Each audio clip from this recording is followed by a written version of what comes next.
Hello friend, my name is Shyam Rathore और आज के सेशन में हम ये समझेंगे कि विदाउट ओरिजिनल डॉक्यूमेंट हम अपनी शिपमेंट के डिलीवरी ऑर्डर कैसे ले सकते हैं। ठीक है, या फिर कोई भी इंपोर्टर, जैसे हम एक्सपोर्टर हैं तो हमारा इंपोर्टर विदाउट ओरिजिनल डॉक्यूमेंट्स के शिपमेंट की डिलीवरी शिपिंग लाइन से कैसे लेगा। ठीक है, तो यहाँ पे कुछ चीज़ें होती हैं वो समझनी पड़ेगी इससे पहले हमें कि जो शिपमेंट का शॉर्ट टाइम ड्यूरेशन होता है, जैसे शिपमेंट आपकी जल्दी पहुंचने वाली होती है।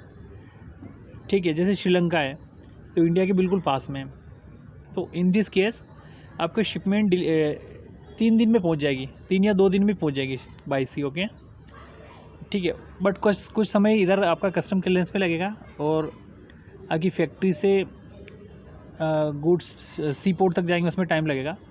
तो ये आपके समझो कि 10 एक दिन के अंदर आपकी शिपमेंट लग जाएगी।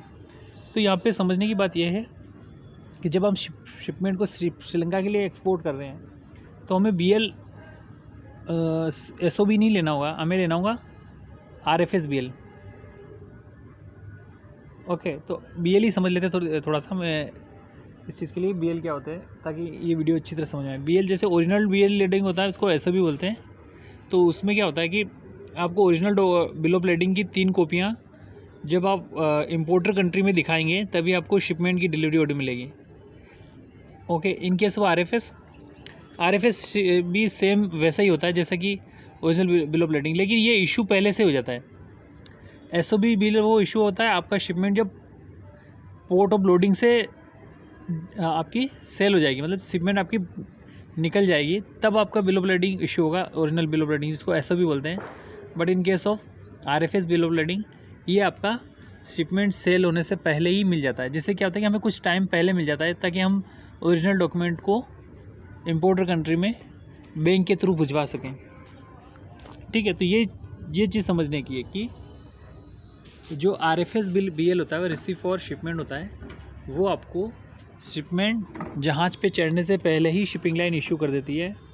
In case of SOB ship on board, इस केस में क्या होता है कि शिपिंग लाइन जब तक आपकी शिपमेंट सेल नहीं होगी, मतलब शिप पे चढ़ के यहाँ से इंडिया से नहीं निकलेगी, तब तक आपको शिपिंग लाइन इशू नहीं करेगी। ठीक है, तो अब हमें ये डिसाइड करना है कि जब आपकी शिपमेंट आप श्रीलंका भेजे हो, जो कि आपकी 8 दिन में ही पहुंच जाएगी, तो उस केस में आपको कौन सा BL चूज़ करना होगा। अगर आप SOB BL लोगे तो आपकी शिपमेंट तो 2 दिन में श्रीलंका लग जाएगी और आप ओरिजिनल डॉक्यूमेंट वहाँ नहीं पहुँचेंगे तो शिपमेंट हमारा कंसाइनी कैसे छुड़वाएगा। ठीक है, तो इस केस में मैं लेना होगा RFS बिल ऑफ लेडिंग।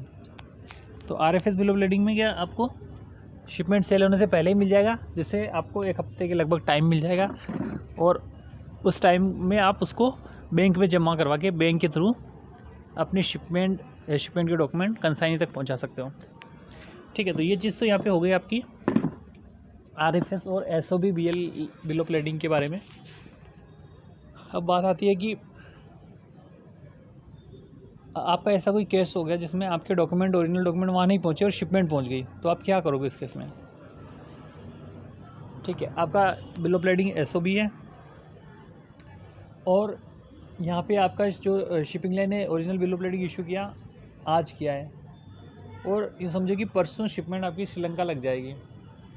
तो हम क्या करेंगे, जैसे बिल ऑफ लेडिंग आया एज एक्सपोर्टर हम पोस्ट शिपमेंट डॉक्यूमेंट बनाएंगे, जैसे कि bill of lading, commercial invoice, packing list, certificate of origin, insurance, ये सारे सेट बना के बैंक में सबमिट करते हैं एज़ पर कॉन्ट्रैक्ट जो डॉक्यूमेंट रिक्वायर होते हैं।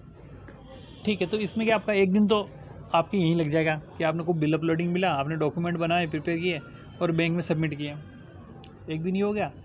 दूसरे दिन जब डॉक्यूमेंट आपके डॉक्यूमेंट को चेक एंड वेरीफाई करके वहाँ से कुरियर करेगी। ठीक है, तो 3-4 दिन आपके शिपमेंट को श्रीलंका तक, आपके जो डॉक्यूमेंट है श्रीलंका तक पहुँचने में 3-4 दिन इधर लगे, तो 5 दिन तो यही हो गए और इधर हमारे पास 2 ही दिन थे। ठीक है, और दूसरी चीज़, जब डॉक्यूमेंट यहाँ से जाएंगे बैंक के थ्रू कंसाइनी के बैंक में, फिर वहाँ पे कंसाइनी पेमेंट करेगा उन डॉक्यूमेंट्स के अगेंस्ट, फिर बैंक उसको ओरिजिनल डॉक्यूमेंट हैंड ओवर करेगी। ठीक है, और फिर वो ओरिजिनल डॉक्यूमेंट वो अपने एजेंट को शेयर करेगा। ठीक है, उसके बाद ही आपको शिपमेंट की डिलीवरी मिलेगी। ठीक है, तो ये ऐसे करके काफ़ी टाइम हो जाएगा। तो इस केस में क्या हो, हमें हमारी शिपमेंट है वो आपको कैसे है, उसमें डिटेंशन लगेगा फिर कि आपने डॉक्यूमेंट नहीं भेजा और पोर्ट पे आपकी शिपमेंट रह गई। तो इस केस का एक सॉल्यूशन होता है जिसमें एक लेटर हमें लिखना पड़ता है शिपिंग लाइन को। जैसे यहाँ की एक लेटर आप देख सकते हैं स्क्रीन पर, हमने एक लेटर लिखा है, शिपिंग लाइन का नाम हुंडई मर्चेंट मरीन श्रीलंका। तो इसमें सब्जेक्ट क्या लिखा है, release the shipment against bank guarantee. ठीक है, बैंक गारंटी ले रहा है यहाँ पे कि आप शिपमेंट की डिलीवरी ऑर्डर दे दो, क्योंकि शिपमेंट आपकी एलसी पे है। एलसी पे क्या होता है कि आपकी जो कंसाइनी की बैंक होती है उसको ही कंसाइनी कंसिडर करते हैं, फर्स्ट कंसाइनी वही होता है। उसकी जो रिक्वायरमेंट होती है वो फुलफ़िल नहीं करोगे तो ओरिजिनल डॉक्यूमेंट नहीं देगी।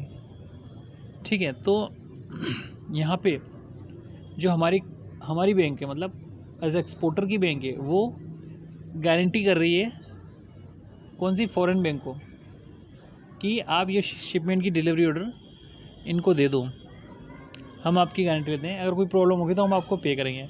तो इस केस में वहाँ की बैंक डिलीवरी ऑर्डर मतलब ओरिजिनल डॉक्यूमेंट, बिना ओरिजिनल डॉक्यूमेंट के बिहाफ पे वो एक पेपर दे देगी, डॉक्यूमेंट एनओसी दे देगी कि आप शिपिंग लाइन को दिखाओगे तो वो शिपिंग लाइन आपको डॉक्यूमेंट हैंड ओवर कर देगी। समझ रहे हो, इसका एक इंटीग्रेशन प्रोसेस होता है डॉक्यूमेंटेशन का, जो इंटरकनेक्ट होता है शिपिंग लाइन, बैंक, कंसाइनी, शिपर, इनमें पूरी तरह से इंटरकनेक्ट होता है। और इनके जो स्टेप्स होते हैं वो बड़े इंपॉर्टेंट होते हैं, उनको फॉलो करना पड़ता है।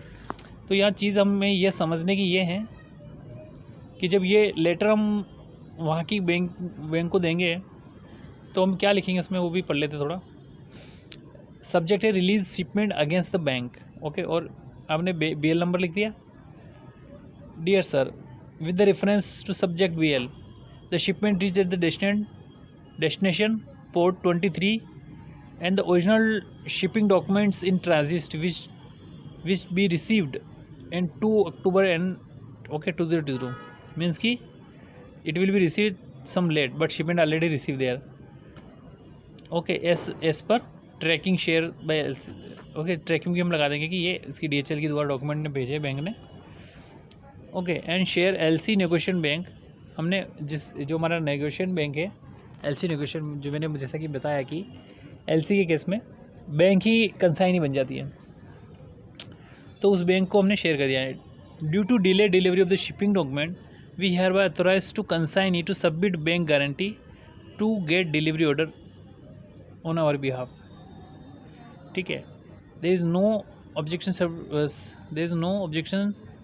To shipper collecting due LC, मतलब हमने उनको लिख के दे दिया लेटर बैंक को।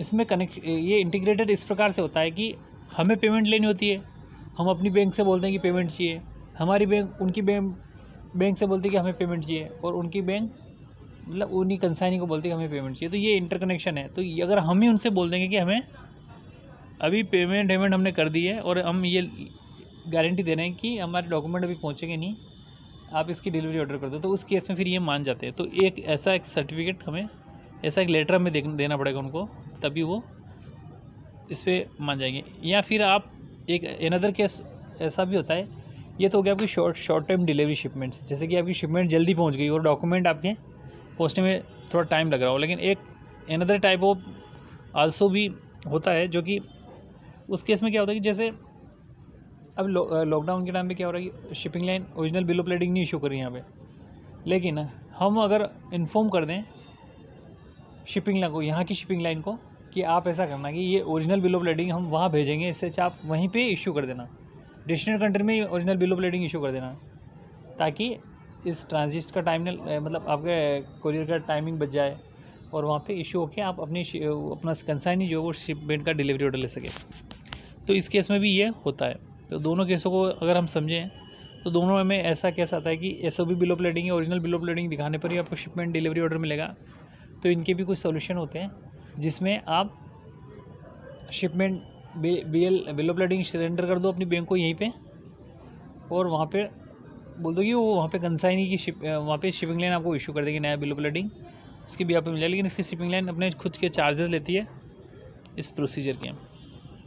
तो आज के सेशन में हमने यही समझा कि हम विदाउट ओरिजिनल डॉक्यूमेंट के कैसे अपने शिपमेंट का डिलीवरी ऑर्डर ले सकते हैं। तो guys thank you for watching this session, have a nice day.